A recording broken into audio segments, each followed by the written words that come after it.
Welcome to Bear With Us, the podcast where two women bravely explore the High Line. One charming town and quirky event at a time. We're here for the people, the stories, and the small moments that make this place special. And don't worry, zero bears. Probably.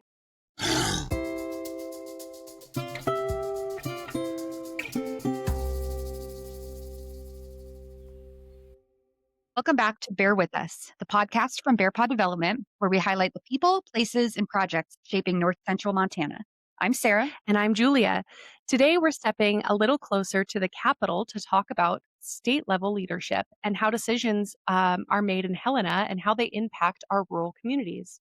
We're joined today by Russ Tempel, Montana State Senator, who represented communities across North Central Montana in the state legislature. Senator Tempel brings experience from both public service and the private sector. And today, we're going to talk about his background, what led him to serve in the legislature, and issues that he focused on as a state senator.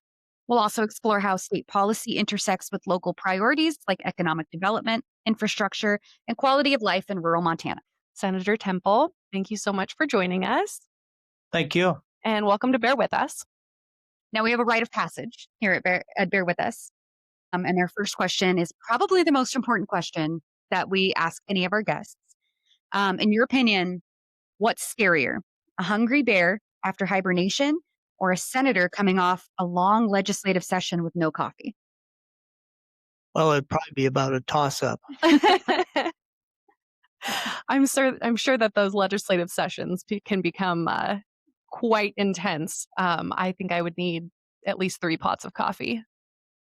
Well, I don't drink coffee, but every now and again, a beer tastes good after a session. That's fair. As long as it's not before, right?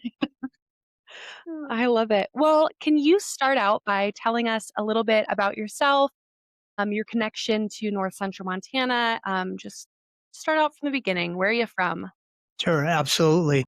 I was born and raised, actually born in Haber, and we didn't have a doctor in Chester at the point in time back in the 40s.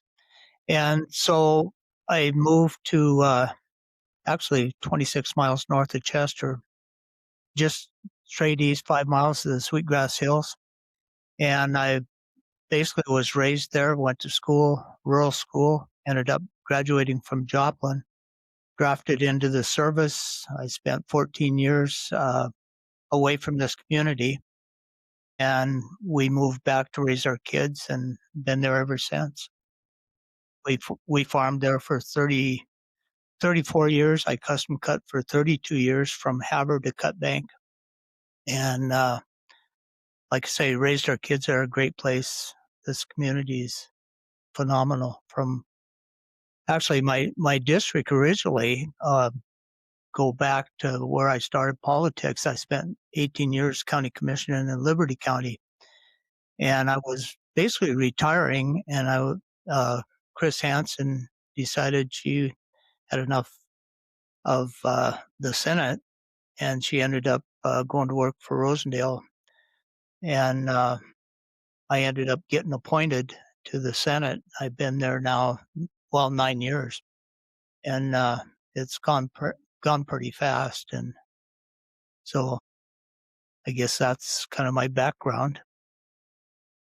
And how many kids do you guys have?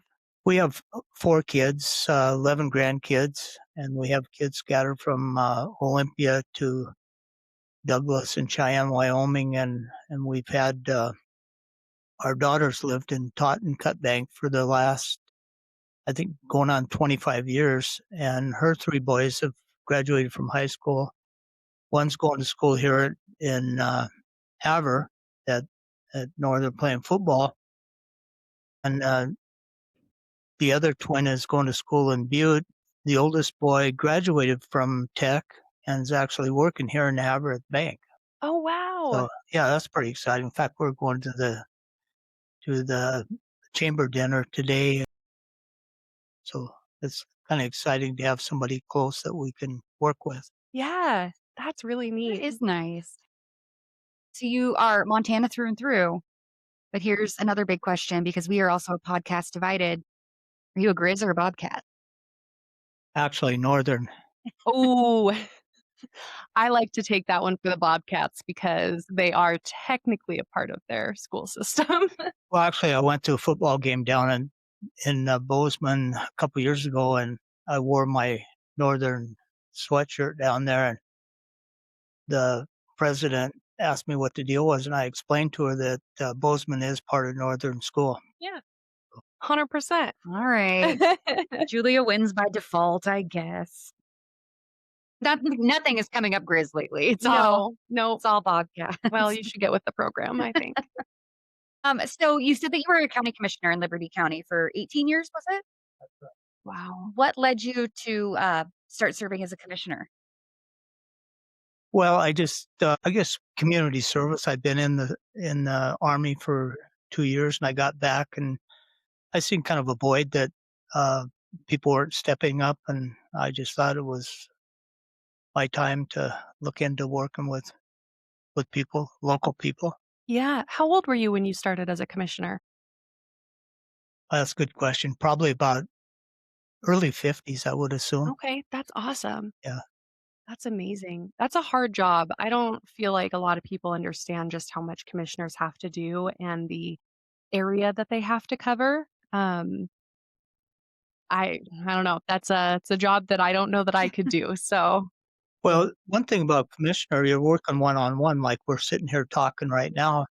You go down to Helena and you pass a bill that might have just fixed everything in Miles City, and you just screwed people in Havre. And it's a lot of unintended uh, consequences. I mean, you fix something that maybe did about as much damage as it did good, and so it's a tough decision sometimes. yeah, there's always that duality to Yeah. making those And I decisions. guess my thought is to start out with, you try to look at your district and try to do the best you can for the district, and then you branch out. And if it doesn't affect it one way or the other, then you look just do the most good for the state. Yeah. Oh, I really like that outlook. And I feel like you've done a really good job for the district over here. I feel like most people really enjoy the things that you have been able to enact during your time. Well, thank you for that. Yeah. So, how did your professional background, anything that you did before moving into the commissioner table and then moving into the Senate, how did your background influence how you now make policies? That's a good question. I guess I'd have to sit down and think about it a little bit. I went to school at Northern. I was non-traditional student back in the day. My wife took a teaching job here in Havre, and so I was working for a family, tending a bar and doing different things. And I was working 6 to 2 in the morning, and I'd get up in the morning. The wife was at work teaching, and I thought, well, I'll go back to school. I think I was 29 years old at that point in time, non-traditional. And I think Northern at that time was running 30 some percent non-traditional, because a lot of people at that point in time was getting out of the service. And so I did some business classes, and I guess that kind of got me going, trying to figure out what I wanted to do, in public service. Interesting. Now, I know a lot of people, they're aware, that we have state senators and state legislatures and everything, but can you give us like a breakdown of what a day in the session looked like for you? I think a lot of us just don't know the ins and outs of Yeah. what all you guys do down in Helena. Well, I guess usually what I did is I would go in early, because you go in the Capitol from 6:30 in the morning, and it's pretty quiet, so you can go over the list of bills. And the night before, there's a list of bills that are coming up for the floor session, and we have the day before, we have a list of committee bills that we're working on committee. And usually in the morning, you have committees start at 10 o'clock, and they'll maybe run till noon, 1 o'clock when the floor starts. And so I try to get through those things to have a clue what's going to happen in that day. And every day is different. And of course, probably about 9 o'clock or 8:30, 9 o'clock, people come in and start bothering you a little bit. The lobbies and the other senators come in talking about what's going to happen in the day. Afternoon committees, a lot of times will run 5, 6 o'clock at night. I guess when you get out of committee in the afternoon, I try to get home and get to bed early, but have supper and go to bed. But that's kind of a day, if that answers the question at all. Yeah, it's a full That's a day. very full day. And not all days are that long. If you just don't feel like going in the morning, you can wait and just get in there for committee too. Once in a while, I do that, but usually uh, I try to catch up in the mornings because that's when I function the best. It's it's very similar to, like, if I wake up before my kids and have coffee. Mm. I need a minute before everybody else comes and starts pestering you, and Just to settle in a little bit, yeah. wrap your brain around everything. That's a lot, and basically an intensive for a good 4 months, every other year. Yeah. Yeah, at the end of session, you get home and there's about 2 weeks that it takes 2 weeks to unwind. Yeah, I Just, bet. it's hard to explain, but Yeah. it is. So what do you do on the years where you're not in session? Well, right now I'm on 2 committees, and so I end up in Helena just about once a month for either 1 or 2 days, depends on which committee it is.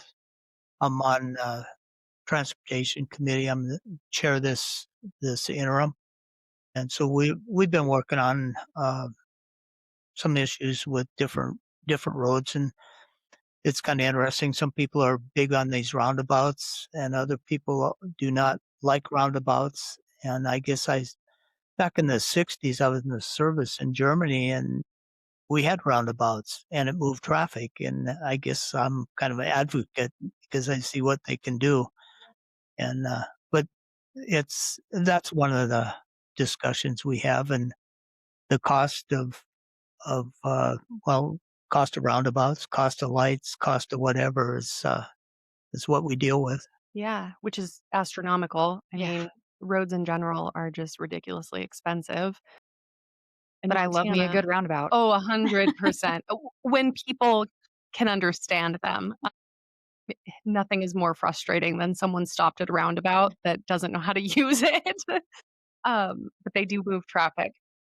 Have you seen how long have you sat on the transportation committee? I was put on transportation this Oh, just this this last oh, session. okay, interesting. I know that we have seen, just working in economic development, we've just seen the price of everything rise so exponentially in the last 5 years, and I was kinda wondering if that's what you've seen as well, 'cause it always seems like the price of things rises, but the budgets don't always follow along with that. And is that something you guys are running into, especially with roads, with how large Montana is and how many roads there are to upkeep? Oh, yeah, absolutely. The bridge issue in Montana is a big issue, and I'm sure Bear Paw's dealt with that. And, I guess one thing, you go to different states and the 3rd lane, passing lane, is big in different places. And we've talked about 4 lanes for Highway 2, which would be great, but, I think we could get by with a lot of passing lanes on Highway 2, which would solve some of the problem. And so the question was asked I think it was our last transportation meeting, how many or what does it cost to put in a mile of the 3rd lane? And I think it was 2, $3 million just for a passing lane. For So 1 mile. yeah, so it's expensive, but it moves traffic and safety is probably the biggest issue that we deal with in our committee is whether it's Highway 212, Highway 2, or different highways in the state of Montana are notorious for accidents, and so we're trying to figure out where to pinpoint suggest where money is spent rather than just whatever. And Montana Department of Transportation does a great job. I mean, their safety program is by far one of the best. That's awesome. I'm sure they have a ton of data to be able to go off of, which is, I'm sure, probably nice. They do. Haver has a Safe Streets for All grant that I help out on, and the wealth of knowledge that Montana DOT brings to that. I don't know what we would do without them. We would not be able to implement any Yeah. of this. Yeah, anytime an issue, no matter where it is in Montana, they have a central station down at MDOT in Helena. And if either when you ever get down there, they'd be more than willing to show you.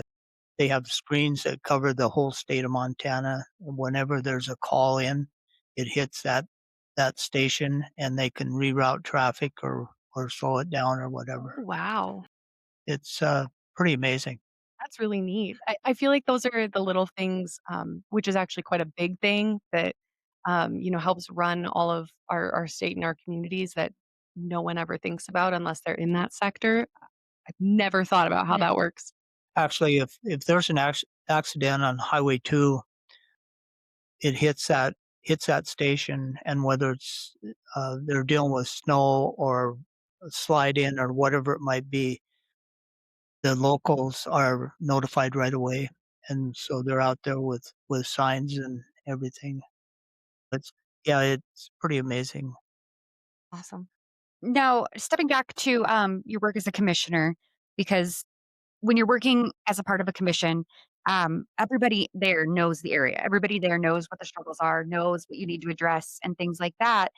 Can you give us your perspective as a representative or senator from a really rural area, stepping into Helena and kind of trying to solve problems with these more, I don't want to say urban because, like Yeah. Montana doesn't really have any, by definition, urban areas, But but like like you had said, more metropolitan. trying to solve a problem like in a larger community might really hurt a smaller community. How do you fight for How do you advocate for Yeah. rural Montana?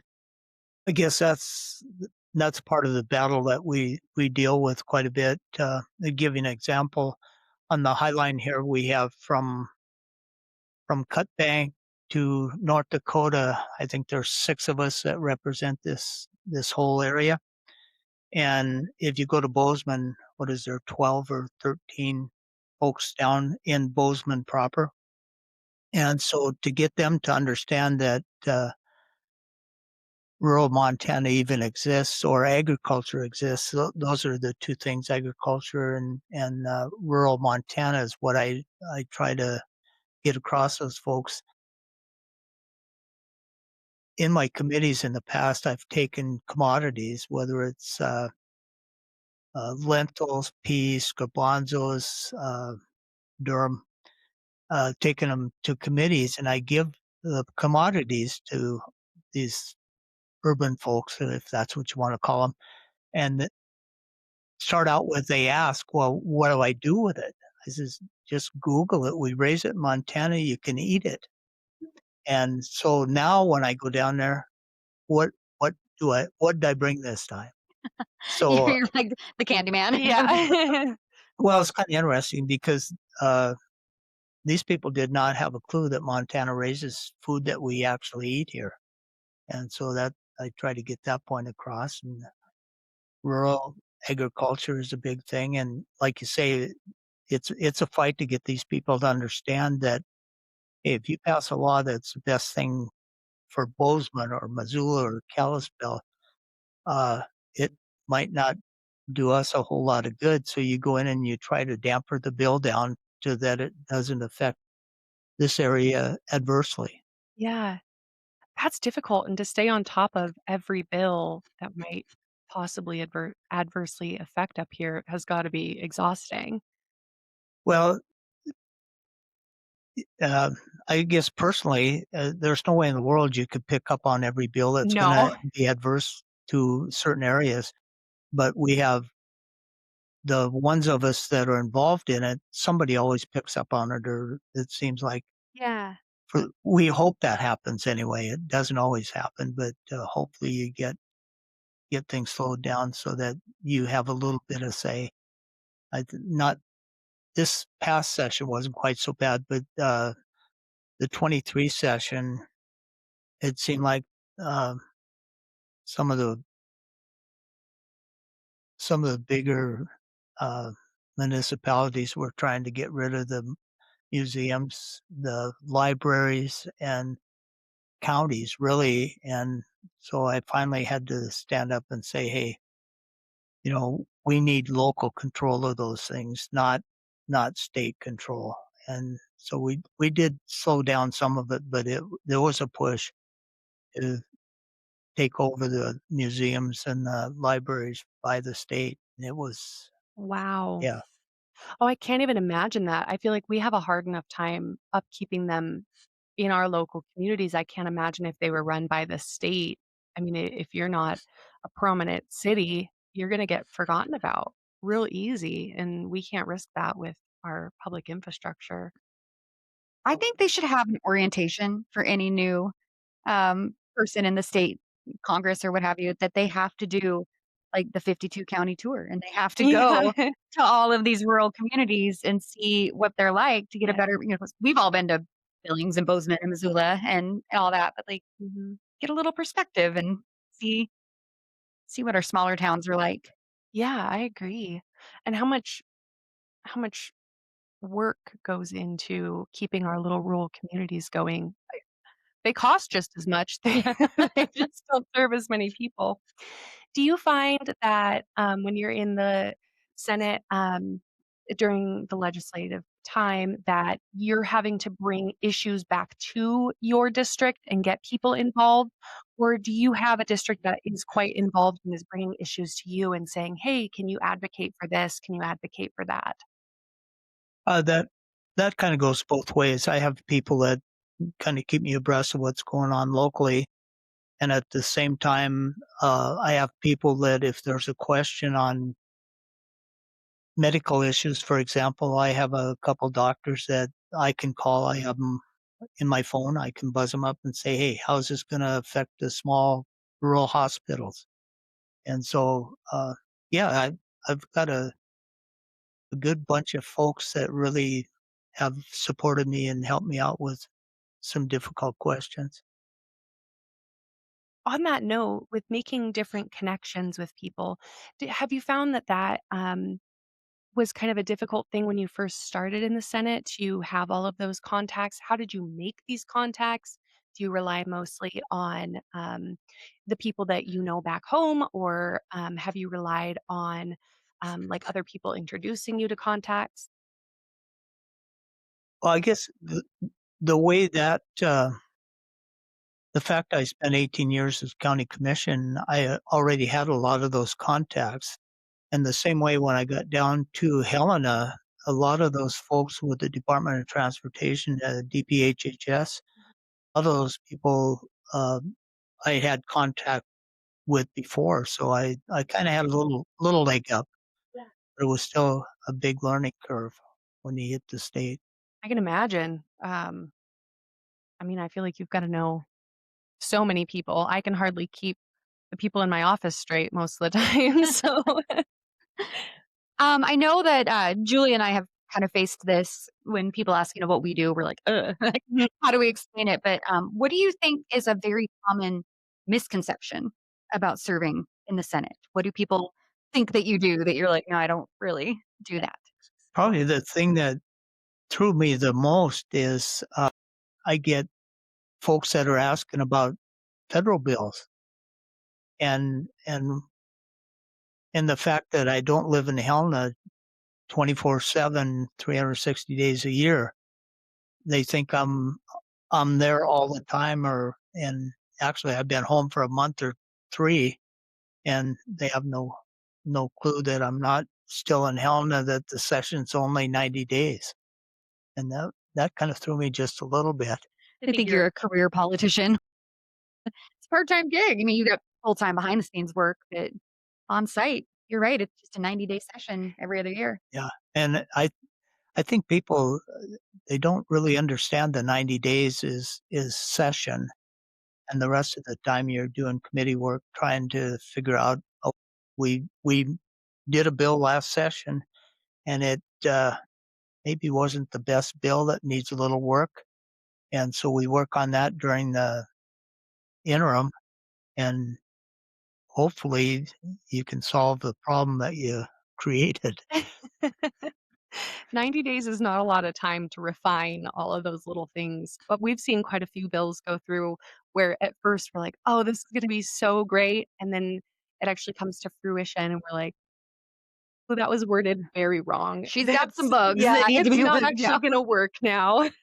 What happened last session is I think we had something over 1,000 bills that were passed, and to get those into the documents to because there's always conflicts of past laws, and so right now they're sorting those things out and they're behind the curve, and so that's something. I mean, we're already out of session, what, 8 months or something like that, and usually those bills have been taken care of, they're in document, but they're having issues this time, so Oh, man, I haven't thought about that. That's wild. I think a lot of us don't think about the behind the scenes. Mm-mm. I mean, we see the impacts of the session, but you're right. Like you're doing committee work, you're doing all this, and I think that's an educational point for me Yeah. personally. Like how much is done out of session. Well, and probably how much there still is to advocate for out of session. I feel like we push really hard for economic development change during that 90-day session, and especially in those first like 2 months. And then I feel like we kind of drop off a little bit, but maybe we shouldn't be doing We're that. like, oh, it's done. Bye. Yeah. I think Good luck, I guess. no, actually, now is the time if you're involved with DPHHS or whatever you're involved in, get involved in those committees now because they're if you have a good bill that you want to carry through, now is the time to get it in so they can actually do it as a committee bill, which has probably a better chance of passing than if one just comes off the street. A little inside tip there. yeah, I've never thought about going through a committee bill instead of just an individual bill. I like that idea a lot. Yeah, if I can help you with that, let me know. I can get you to the right people. Thank you. I appreciate that. And I'm sure that our listeners will appreciate that too, because I'm sure that a lot of people listening to this podcast have issues that they're passionate about, and or at least I would hope that they they would. What was a bill or an issue that you were pushing hard for in this last legislative session? Was there anything that you were really passionate about? Well, I guess, yeah, there was a bill that I worked on, and it was to get disruptive kids out of class, and we had some issues with that, and there was a group of people that came in and opposed it and made a big issue out of it, and I'm not going to mention the name of the group, but it was really disappointing because I had a whole lot of teachers that they have kids in class that are disruptive, and we have 15 other kids that want to learn, and this one kid is causing issues. And we laid out the bill pretty well, and to take into consideration kids that had some other issues, and I just couldn't get it across, and I was pretty disappointed with that, and a lot of teachers were also. So Yeah, I have a background in kind of social work, and I did a lot of child welfare stuff, and there's not a lot of avenues to give kids, especially in a vulnerable situation or with high risk needs, to get them assistance, especially in a school setting. So um, yeah, I kind of I feel you there. I wish that there was more that could be done. Yeah, I feel like there needs to be more work on the federal level as well as state. I think just on one level probably isn't going to get it passed, but I do think that shows an interesting thing about the democracy of this country to be able to have people come in and voice their opinions on your bill. And while maybe it would have been better if it was passed, maybe next session some wording can get changed and to get it passed in a better way that it will um, help everybody or not everybody. You can't help everybody, unfortunately.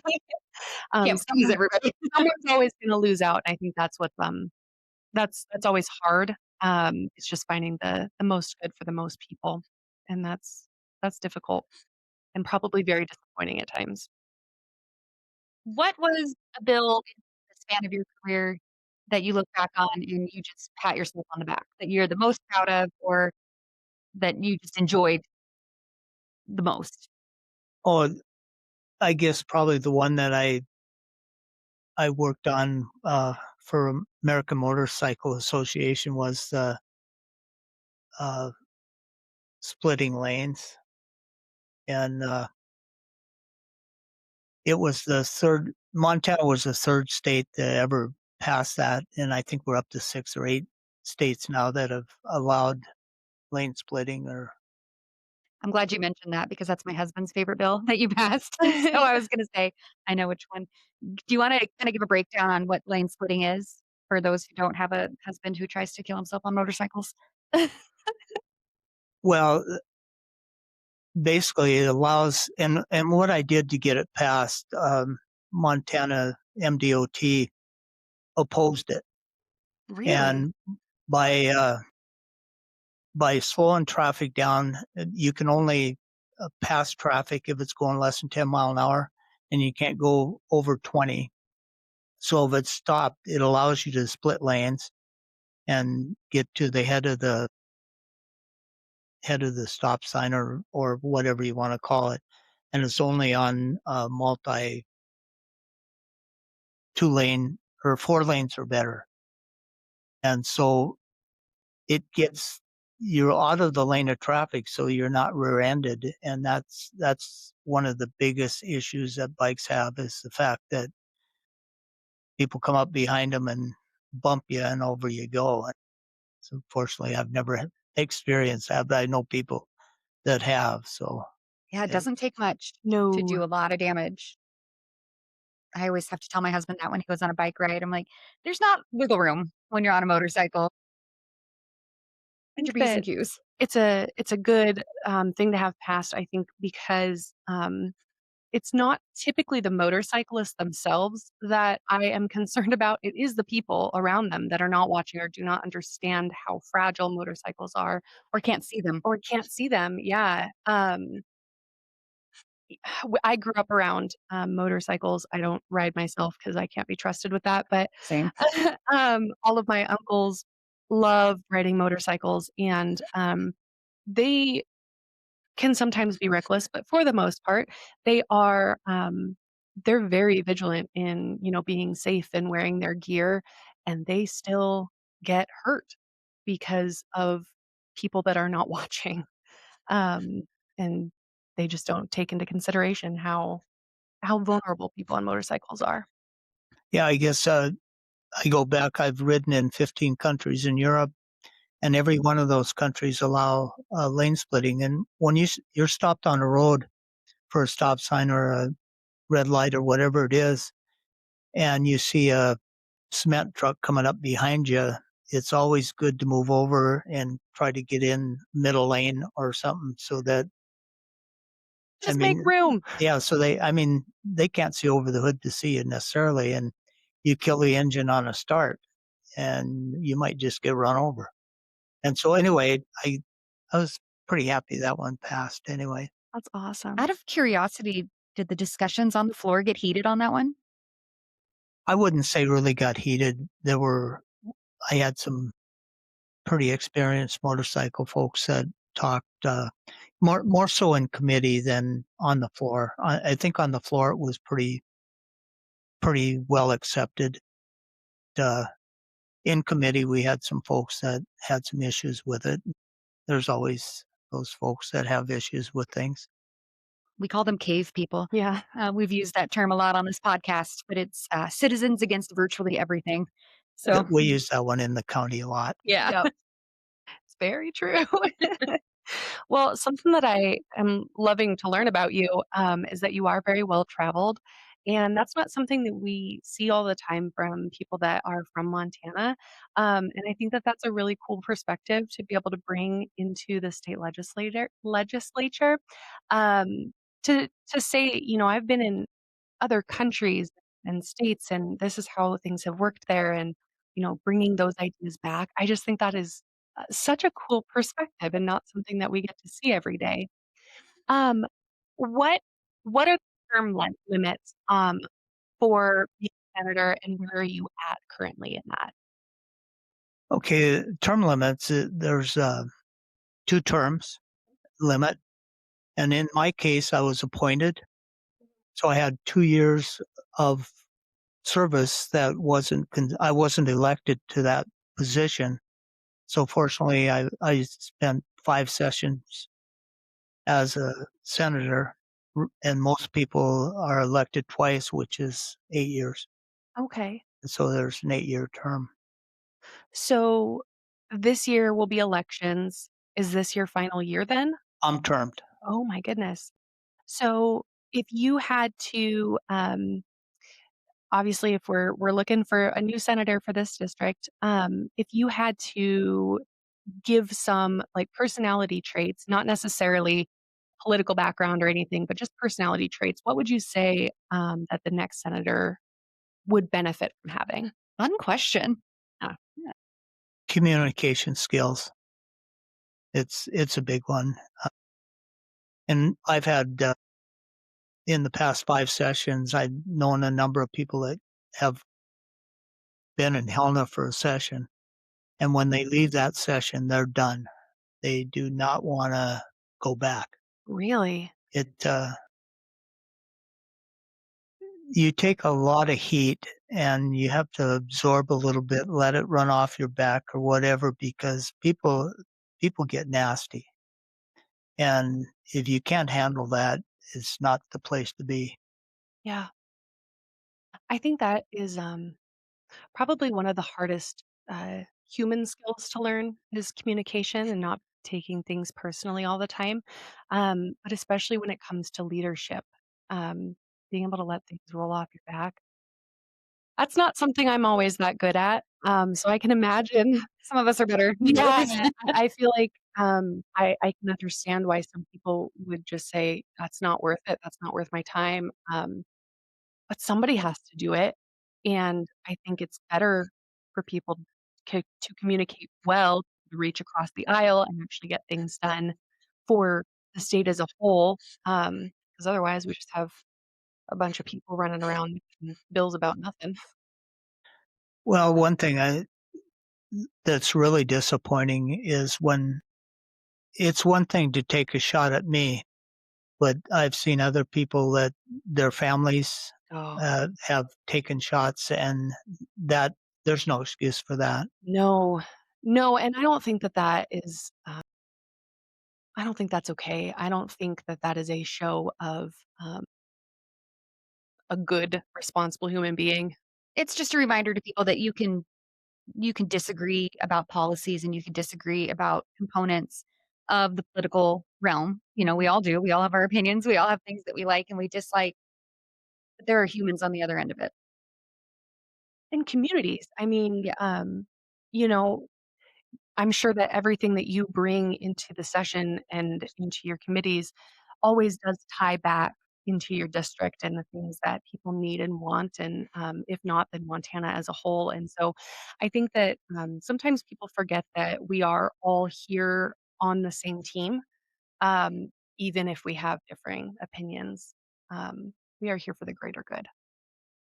And speaking of your district, you have a huge district, like miles wise. Gigantic. It's It's enormous. actually, it's pretty disappointing, in the past, we've had the Golden Triangle, Shelby to Great Falls to Havre. Yeah. When they were looking at redistricting, I talked to them a number of times saying, "Hey, we gotta keep it a community. When you get east of Havre, it's a little bit different." I mean, we're Golden Triangle, basically cows and grain.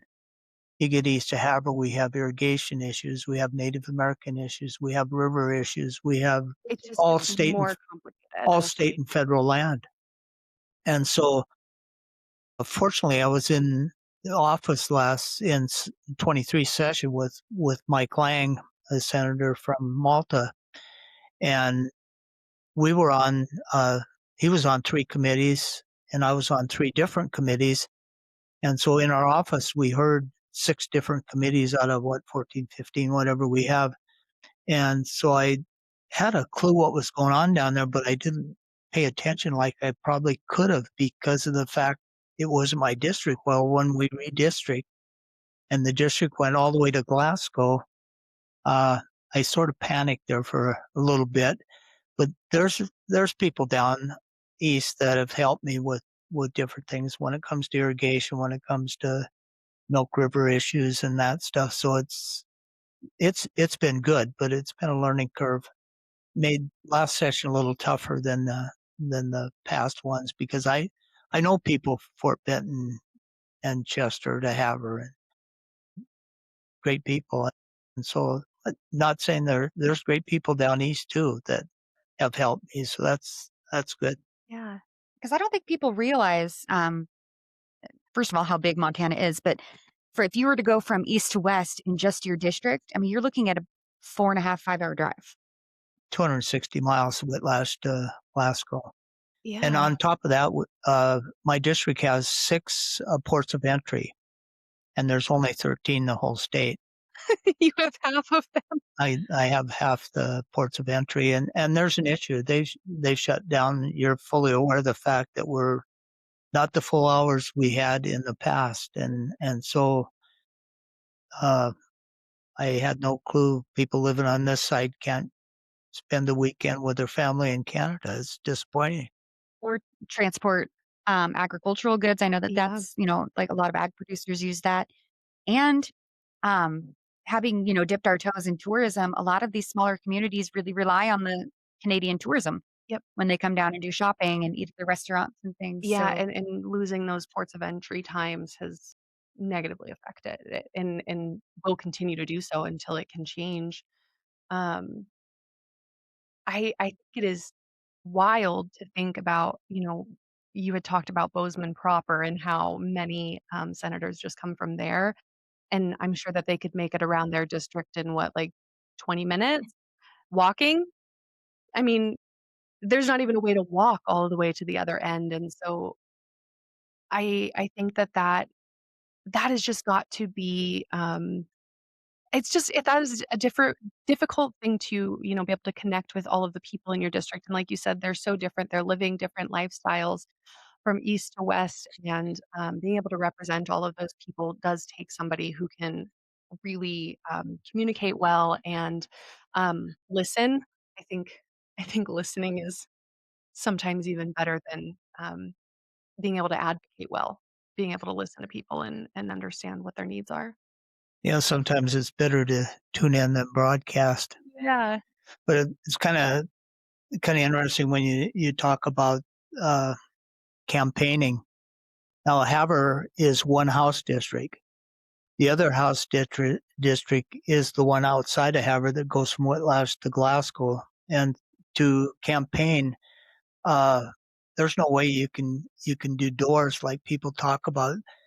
I've visited with different legislators from Great Falls, Bozeman, Missoula, and they ask about my district, and I tell them, it's like you say, it's 4 or 5 hour drive from one end to the other, and they walk their district when they campaign. They go door to door, and the only way you can campaign in this district is okay. There's going to be a meeting in Malta Friday night, and Saturday there's something else going on in Malta, so you try to do that. Havre's the same way. You hit the parades. The only way you can see people. I mean, if I go out to try to do a door, I I drive out to a farmer and you sit there for an hour and you might get 3 people in a day. Maybe. Yeah. If you don't get a shotgun pulled on you saying, "What are you doing on my Well, they're land?" friendly. There's probably some of that too. Well, I think that leads into, this next question. What advice would you give to the residents in your district that wanna be more engaged in state government?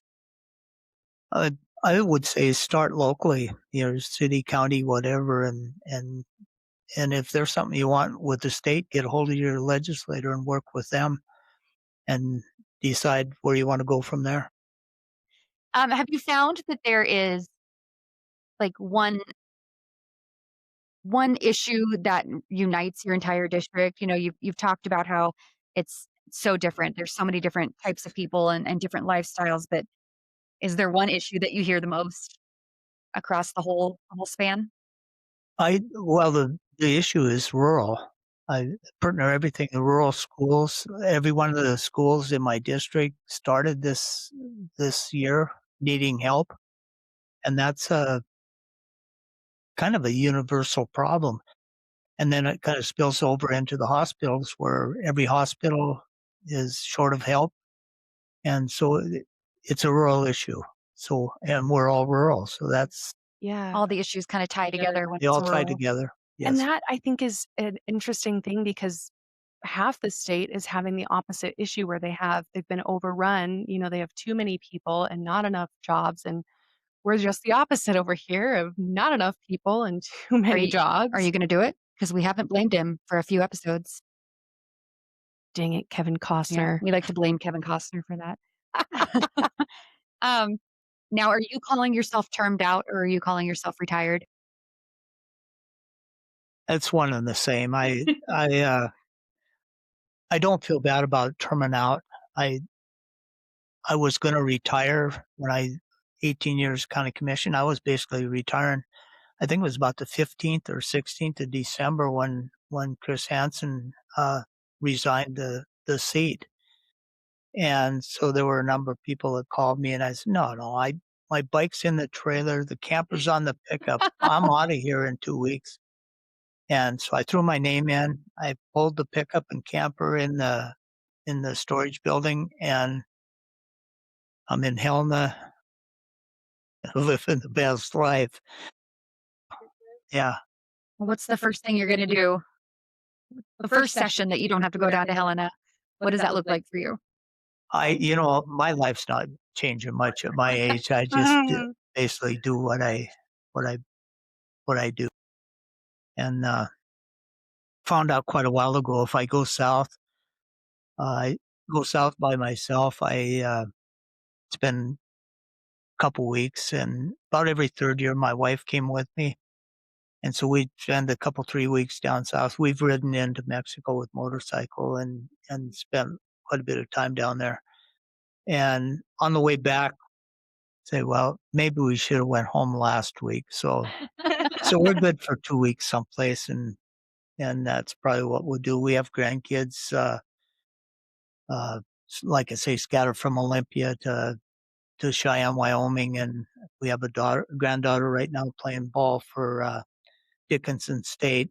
Oh, fun. And fortunately, this is part of the district, Havre, Great Falls, Bozeman, or not Bozeman, but Billings, Dillon, whatever. It's all the same district. So we get to see her play and she's freshman this year. So Oh, so you got 4 hopefully good she'll play years. a few more years, maybe. Oh, That's that's fun. exciting. And we watch football. Tech, grandson played there for 5 years. The grandson here is a senior this year in Havre. And so we made just about every home game plus some other ones too. So yeah. That's great. And your wife is just so wonderful, so I'm sure getting to spend more time with her is always a joy. I love her. Oh, she's busy doing things. I'm busy doing She things. she is very busy. Well, what is something that I know obviously you're not leaving yet. You're not out of here just yet, but what is something that you'd like to say to your constituents over your time in the Senate? What is something you would like to convey to them? Well, I guess I want to thank my constituents for the support I've had over the last 9 years now, going on 10. And it's been the help I've had from a majority of people. Of course, there's people we haven't agreed with or they haven't agreed with me. And that's good. That makes our system work. And so I just want to thank everybody for in Bear Paw. Paul and I go back a long ways, so It's always good to see you folks in Helena when you were down there and go from there. Well, we at Bear Paw have really enjoyed having you in the Senate. I know that you've been a big proponent for us, and we're going to miss you. So um, thank you Yeah. for all the work you've done for us. Well, thank you. Yeah, Senator. Thank you. And thank you for joining us today. We love to hear your perspective on state leadership and the issues that rural Montana faces. Yeah, we really appreciate you taking time out of your day to come help our listeners better understand how decisions at the state level connect back to our local communities. And thank you to everyone listening to Bear With Us, the podcast from Bear Paw Development, where we spotlight the people and policies shaping North Central Montana. Be sure to subscribe so you don't miss future episodes and share this one with anyone interested in Montana government and rural issues. And as always, thanks for bearing with us.